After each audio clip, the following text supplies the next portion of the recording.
Thank you for joining me today. If you like this presentation, be sure to leave me a thumbs up below. And if you're a Snuggle and Read parent, listen for the key words to add to the survey mentioned in your Snuggle and Read flyer. Former First Lady Barbara Bush said, "You must read to your children, you must love your children, and you must hug your children.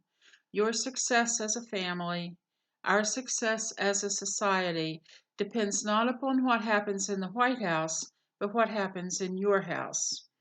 Reading is important, and parents have a significant role in their child learning to read because parents are a child's first and best teachers. When you read to your child, he will learn that reading is important to you, therefore, reading will become important to him. Reading to your child will develop in him the desire to become a reader. One of the primary benefits of reading to young children is a higher aptitude for learning in general. Numerous studies have shown that children exposed to reading before kindergarten are more likely to do well in school. Hearing you read aloud shows how sounds go together to make words and how words go together to make sentences. Listening to sounds and words, young children learn the basics of speaking those words. And hearing how sentences work together build an understanding for the language. Children need this foundation in order to grasp the math, science, and social concepts presented in elementary school. Here's a key word for you: imagination. Reading will help to develop your child's imagination. Your child can imagine the story while you're reading it, maybe even thinking of things he could add to the pictures in the book. Later, your child can remember the story and imagine it once again. Reading will foster your child's ability to listen and pay attention. Young children may initially squirm and become distracted during story time, but eventually they'll learn to stay put for the duration of the book. Along with reading comprehension comes a stronger self-discipline, a longer attention span, and better memory retention, all of which will serve your child well when she enters school. Here's another key word: words. Did you know that children's books have 50% more rare words in them than does adult primetime television or the conversation between college-educated adults? Conversation provides only the most common and basic words to children. They are taught the rarest words through reading. This is the book your child heard at Snuggle and Read, and I want to share a few sentences from this book. On one page it says, "She twirled around so fast she tripped over a stone." Only it wasn't a stone, it was a tortoise. If you were reading this book aloud to your child, you could mention that tortoise means turtle and that stone means rock. "Bear wants the turtle to go with her. Come with me," suggested Bear. Suggested is another rare word. The author probably used it here for variety. If you were reading this book aloud, you might point out this word.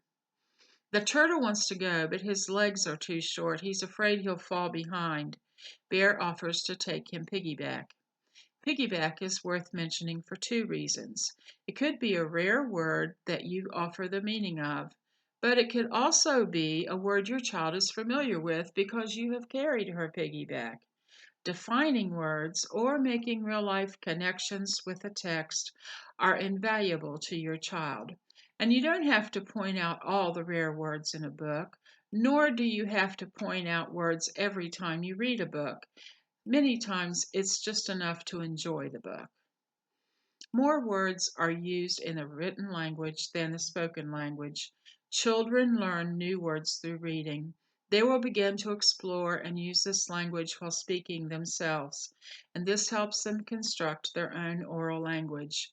Their thoughts will become spoken words, which helps in building relationships, it helps with problem solving, and with communicating with various groups for different purposes. The bulk of vocabulary growth during a child's lifetime occurs indirectly through language exposure rather than through direct teaching.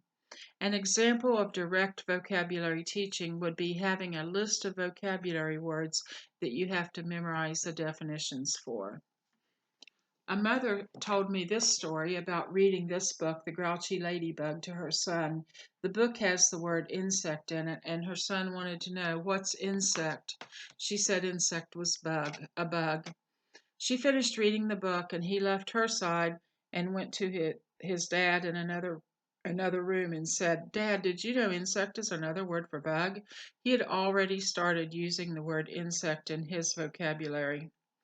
When you spend time reading to children, they'll be much more likely to express themselves in healthy ways.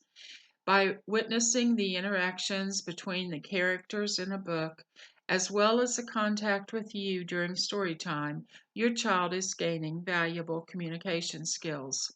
And as your child approaches a major developmental milestone or a potentially stressful experience, sharing a relevant story is a great way to help ease the transition.